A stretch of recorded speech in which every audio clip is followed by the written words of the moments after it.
নমস্কার বন্ধুরা, আজ আমি আপনাদের বেগুন দিয়ে একটা দুর্দান্ত রেসিপি করে দেখাবো। বেগুন দিয়ে আপনারা তো অনেকে অনেক রকমভাবে রেসিপি করে খেয়েছেন, তবে আজ আমি কিভাবে তৈরি করি এই রেসিপিটি সেটা দেখতে হলে প্লিজ বন্ধুরা একটা লাইক দিয়ে ভিডিওটি ফুল ওয়াচ করুন। আমি এখানে দুইজনের জন্যে দুটো লম্বা বেগুন নিয়ে নিয়েছি। এই বেগুনটা একটু কিন্তু এরকম লম্বা সাইজের হলেই ভালো হবে, গোল সাইজের হলে কিন্তু এই রেসিপিটি হবে না। আপনারা আপনাদের বাড়ির সদস্য সংখ্যা অনুযায়ী বেগুনের পরিমাণটা নিয়ে নেবেন, তবে একটা খেলে সে কিন্তু আরও খেতে চাইবে, সেই বুঝে কিন্তু বেগুনটা নিয়ে নেবেন। প্রথমে আমি বেগুনের গায়ের খোসাটা একটু ছাড়িয়ে নেব, যেমন আলুর খোসা ছাড়াই তেমনভাবে ছাড়িয়ে নেব। আর বোটাটা কিন্তু ফেলে দেব না, বোটাটা কিন্তু রাখতে হবে, তাহলে রেসিপিটি বানাতে সুবিধা হবে। তাহলে বন্ধুরা, আমি বেগুন দুটোর গা থেকে খোসাটা ছাড়িয়ে নিয়ে ফিরে আসছি, আপনারা কিন্তু সাথেই থাকুন। বেগুন দুটোর খোসা ছাড়িয়ে নিয়ে আমি ফিরে এসেছি।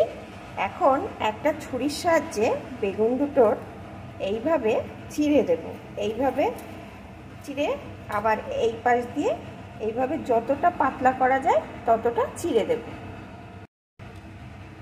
ছুরির সাহায্যে বেগুনগুলো কিন্তু আমি চিড়ে নিয়েছি, দেখুন বন্ধুরা, এইভাবে চিড়ে চিড়ে দিয়েছি। আর এই দিকটা কিন্তু জোড়া রেখেছি, এই যে।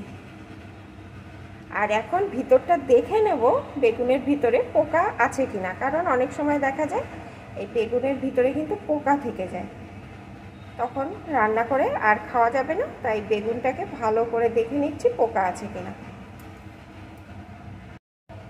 ভালো করে দেখে নিয়েছি, কোনো বেগুনেই আমার পোকা ছিল না। আর এখন কিন্তু আমি বেগুন দুটো আবারও ভালো করে ধুয়ে নিয়েছি।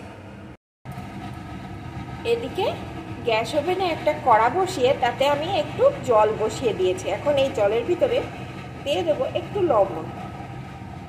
এখন জলটাকে একটু ফুটিয়ে নেব, লবণটা জলের সাথে মিশিয়ে দেব আর জলটাকে আমি ফুটিয়ে নেব। জলটা কিন্তু এখানে ভালো রকম ফুটছে। এখন আমি বেগুন দুটো এর ভিতরে দিয়ে দেব। দেখুন তো বন্ধুরা, এই ফুটন্ত জলে বেগুন দিয়ে এই রেসিপি কেউ কখনো খেয়েছেন কিনা?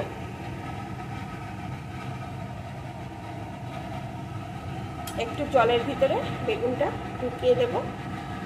যদি খেয়ে থাকেন তাহলে তো জানেন এটা কতটা সুস্বাদুভাবে তৈরি হয়।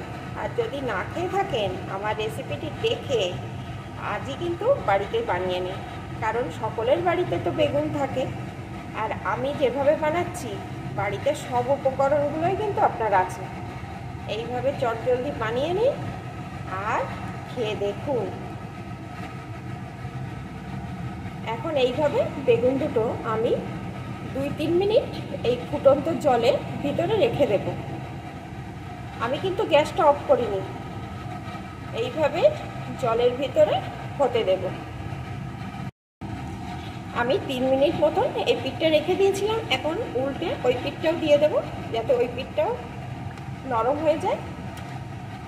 তবে বেগুন তো খুব তাড়াতাড়ি নরম হয়ে যায়, খুব বেশি সময় লাগবে না। এখন 2 মিনিট মতন এই পিঠটা আমি এই জলের মধ্যে রেখে দেব। 2 মিনিট মতন এই পিঠটাও হতে দিলাম। দেখুন বেগুনটা কিন্তু ভালো রকম নরম হয়ে গেছে, আর দেখলেই বুঝতে পারছেন বেগুনের ভিতরটাও কিন্তু সিদ্ধ হয়ে গেছে। এখন গ্যাসটা অফ করে দিয়ে এই জল থেকে বেগুন দুটোকে আমি একটা পাত্রে তুলে নেব। একটা প্লেটের উপর বেগুন দুটো আমি তুলে নিয়েছি। এখন এর ভিতরে দিয়ে দেবো একটু লবণ, খুব সামান্যই দেব, কারণ লবণ জলে যেহেতু ভাপিয়ে নিয়েছি তাই এর ভিতরে কিন্তু লবণ এমনি আছে, তবে খুব সামান্য লবণ এখানে দিয়ে দিলাম। দিয়ে দেব একটু হলুদ গুঁড়ো,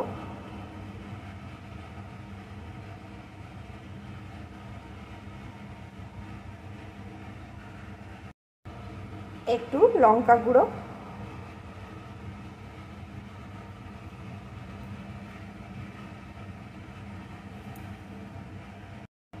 সামান্য একটু চিনি। চিনিটা আপনারা যদি না চান তাহলে দেবেন না, তবে দিলে খেতে ভালো লাগবে, তাই আমি একটু দিয়ে দিলাম। এখন সমস্ত কিছু দিয়ে আমি ভালো করে বেগুনটাকে হাতের সাহায্যে মাখিয়ে নেব। অফ ক্যামেরায় আমি হাতের সাহায্যে বেগুন দুটো সুন্দর করে মাখিয়ে নিয়েছি। এখন এইভাবে কিছুক্ষণ রেখে দেব। এখানে আমি একটা বাটিতে একটু বেসন নিয়ে নিয়েছি। এখন এর ভিতরে দিয়ে দেবো একটু চালের গুঁড়ো,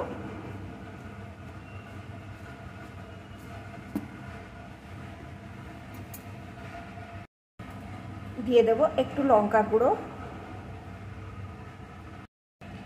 একটু হলুদ গুঁড়ো, একটু লবণ। এখন একটু একটু করে জল দেব আর মেশাতে থাকবো। এই ব্যাটারটা যেন একদম পাতলা না হয়ে যায় বা একদম ঘন না হয়ে যায়। এখানে কিন্তু ব্যাটারটা আমার রেডি হয়ে গেছে। এই যে এরকম ঘনত্ব এসছে। এখন ভালো করে কিছুক্ষণ ফেটিয়ে নেব। এদিকে গ্যাস ওভেনে কড়াইটাকে গরম করে নিয়ে এতে আমি পরিমাণ মতো তেল বসিয়ে দিয়েছি। তেলটাকে ভালো রকম গরম করে নিচ্ছি। ভালো রকম তেলটা গরম করে নিয়ে গ্যাসের জোরটাকে আমি একদম লোতে করে দেব। এখন যে বেগুনটা আমি মাখিয়ে রেখেছিলাম, এখান থেকে একটা করে বেগুন নেব আর এই গোলার মধ্যে দিয়ে দেব। দিয়ে চামচটা দিয়ে ভালো করে মাখিয়ে নেব। বেগুনের ভিতরে ভিতরে ভালো করে ঢুকিয়ে দেব এই গোলাটা।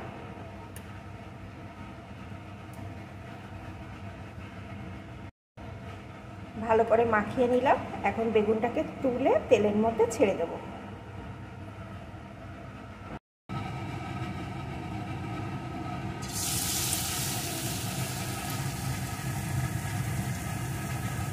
এইভাবে তেলের মধ্যে দিয়ে দিলাম।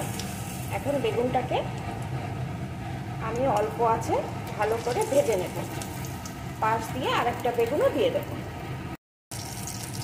দুটো বেগুনই আমি দিয়ে দিলাম। এখন অল্প আছে এইভাবে কিছুক্ষণ এই পিঠটা ভেজে নেব। এই পিঠটা কিছুক্ষণ ভেজে নিয়েছি। এখন ওই পিঠটা উল্টে দেব।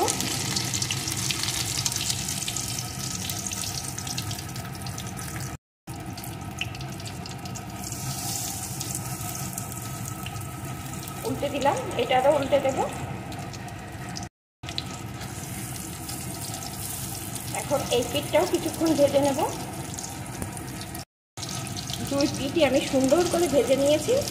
এখন কিন্তু আমার এটা রেডি হয়ে গেছে। এটাকে নামিয়ে নেব। দেখুন বন্ধুরা, দেখলেই বুঝতে পারছে কতটা লোভনীয় হয়েছে। আর যেহেতু আমি আগে থাকতে ভাপিয়ে নিয়েছিলাম, ভিতরটা তো নরম ছিল, আরও সুন্দর ভাজা হয়ে গেছে। এটা কিন্তু যেমন খেতে মুচমুচে ততটাই টেস্টি। আপনারা কিন্তু গরম ভাতের সাথে কিংবা বিকালে চায়ের সাথে, মুড়ির সাথে, যার সাথেই খান অসাধারণ খেতে লাগবে। যারা বেগুন খেতে পছন্দ করেন না, তারা যদি একবার এইভাবে বানিয়ে খান, দেখবেন কতটা সুন্দর লাগবে। তাহলে বন্ধুরা, আমার রেসিপিটি আপনাদের কেমন লাগলো প্লিজ কমেন্ট করবেন। ভালো লাগলে একটা লাইক দিয়ে দেবেন। এখন এগুলোকে আমি নামিয়ে নেব।